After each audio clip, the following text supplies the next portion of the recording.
So have you ever finished a mix and you feel this close to sending to a label, but something still feels off? It's not your creativity, but it's actually a technical mistake you're making, which is quietly killing your mix. In this video, I'm going to break down 5 mixing mistakes that I've seen over the past 10 years, which is killing your mix down. Hey guys, how's it going? My name is Andrew Azara and welcome back to my channel. I'm a DJ producer and music educator, and I help producers just like you get confident making music and get your music signed to good quality house music labels. Over time, I've noticed a handful of mistakes, even done by myself. So let's go through each one by one so you don't make the same mistakes yourself. So let's dive right into it. Okay, so let's get into the first one. Now this project you're looking at right here, guys, is a remix I have coming out in a couple of weeks, and basically I think this is a great one to talk about because I've actually kind of mixed this one down fully and it's been approved, it's been mastered, everything sounded really good, there was no complaints, so it's a good one to discuss. So what's my first mixing mistake that I see all the time? Well, over compression.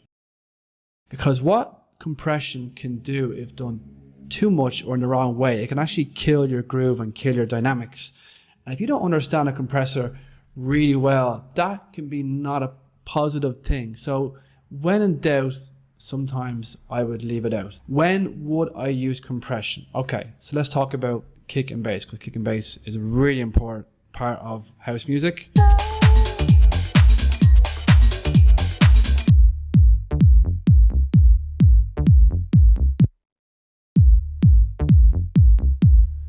So on the kick drum channel, I don't have much compression at all, if any, and that's deliberate. I'll talk about the other effects in a minute. But what I will do is I will group a kick and bass together and essentially add some compression for glue on a group versus adding a compressor on the kick channel itself or the bass channel itself. What I've found from personal experience is that when the track gets sent to a mastering engineer, there is compression going to be added in the mastering stage. So you don't have to overdo it in the mixing process. If something needs compression, for example, in a group, I will do that. So here, there's a small bit of glue compression happening here on the group.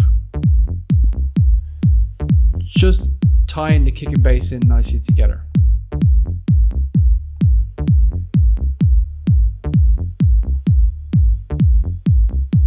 Nice.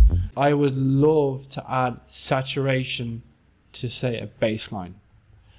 And what this does is it just gives everything so much more lift, more subs, more presence. And when you're sending tracks to labels, you want your track to stand out.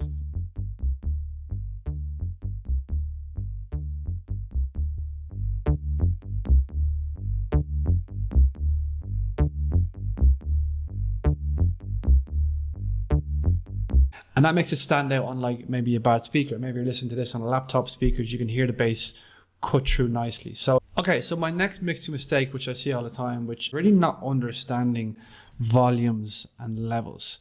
Volumes is so important for space and giving sounds the attention they deserve. So having things at the right volume is so huge that maybe it's underlooked from yourself, maybe you've been doing it consciously, but really understanding volumes, because a mastering engineer cannot fix the volumes of the channel. So once it's sent off or you master it yourself, this stage can't be redone.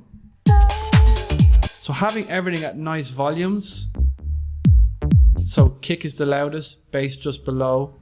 Think of it like maybe like a step process. The hats are below, not over the kick drum. Everything is nicely below the kick drum. The kick drum is always there, coming through.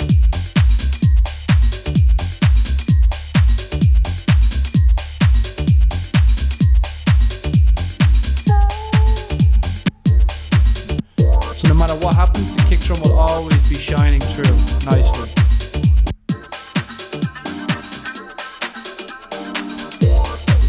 Right, the next mixing mistake I see, which is holding your music back getting signed, is really not utilizing your send and returns. Your send and return channels are there for a reason, and they are so important. They are what give depth and identity in your track. So by building your own personalized send and return channels with reverbs, delays, etc., you can use them to really give that identity and really fill space in the track versus adding, say, an echo to a plugin, a channel, apologies. So let me explain further. Here I have a hi-hat just before a breakdown with a very strong reverb here with a big room from waves here. So the hat is being unaffected, but it's creating this really nice effect, which really fills that space before like a transition, for example.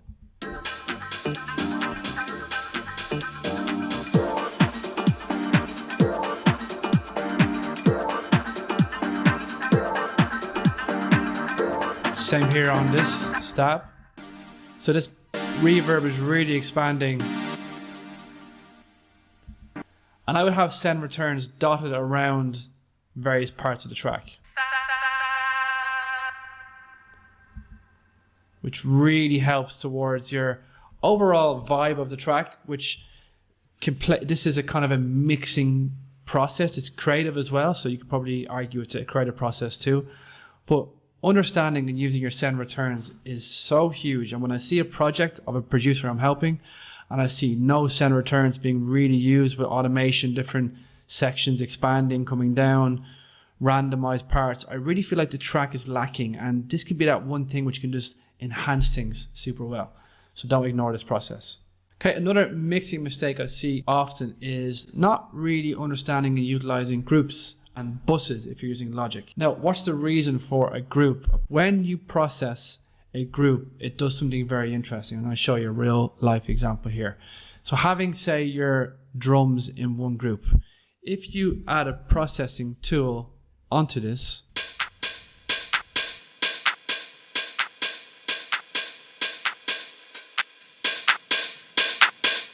it affects all the sounds at one time. So it's having a one-time effect on a various group of sounds, which if you do that, what it does is affects them all at the exact same time. So they're all being affected at once versus individually. So the same setting is applied to maybe 5 different drum sounds. And this has a great knock-on effect where things sound really together and glued and cohesive versus adding, say, lots of different saturators to different various drum channels. It can maybe imbalance things, and you can really also affect your levels too. So if you want as well is adding a limiter here onto your, say, core drums, and just any peaks that are coming through, what you can do is just bring down the ceiling and it's going to capture any peaks.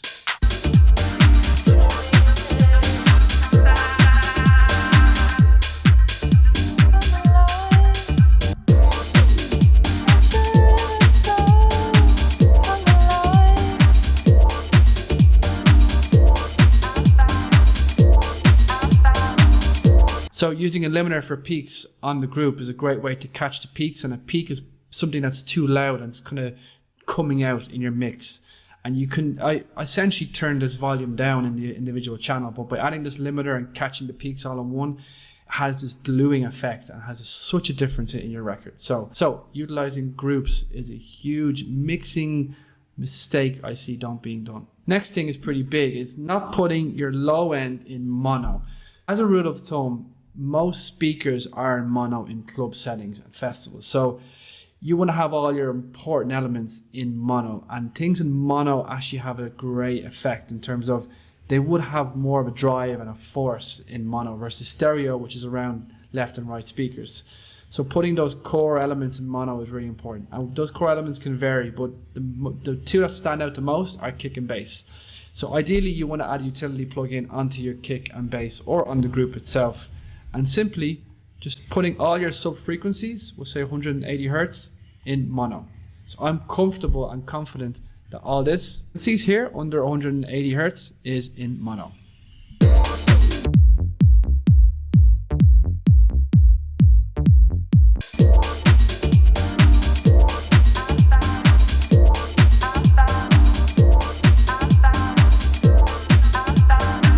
Alright guys, that was the video. Thanks so much for tuning in.